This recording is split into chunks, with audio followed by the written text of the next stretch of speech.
নমস্কাৰ প্ৰিয় বন্ধু বান্ধৱীসকল, পূৰ্ণিমাৰ ভিডিঅ'লৈ আপোনালোক সকলোকে স্বাগতম জনাইছোঁ।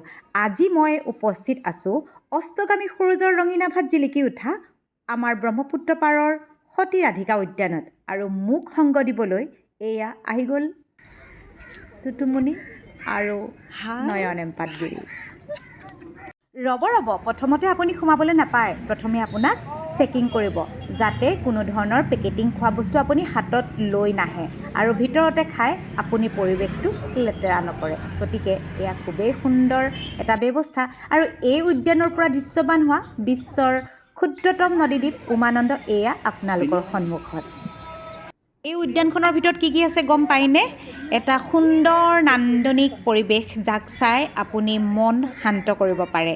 মুকলি জিম, খোজকঢ়া পথ আৰু শিশুৰ বাবে ছাউণ্ড প্লে জোন।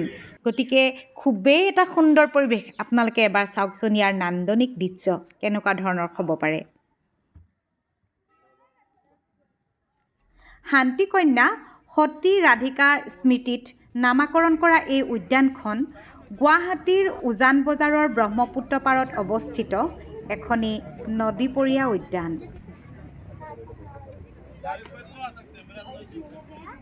বন্ধু বান্ধৱীসকল, ধুনীয়া পৰিৱেশ এটাই মানুহৰ দৈনন্দিন জীৱনত বহুত প্ৰভাৱ পেলায়।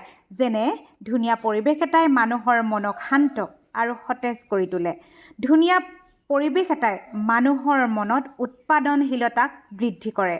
ধুনীয়া পৰিৱেশ এটাই মানুহৰ মানসিক আৰু শাৰীৰিক স্বাস্থ্য দুয়োটাই ভাল কৰি ৰাখে।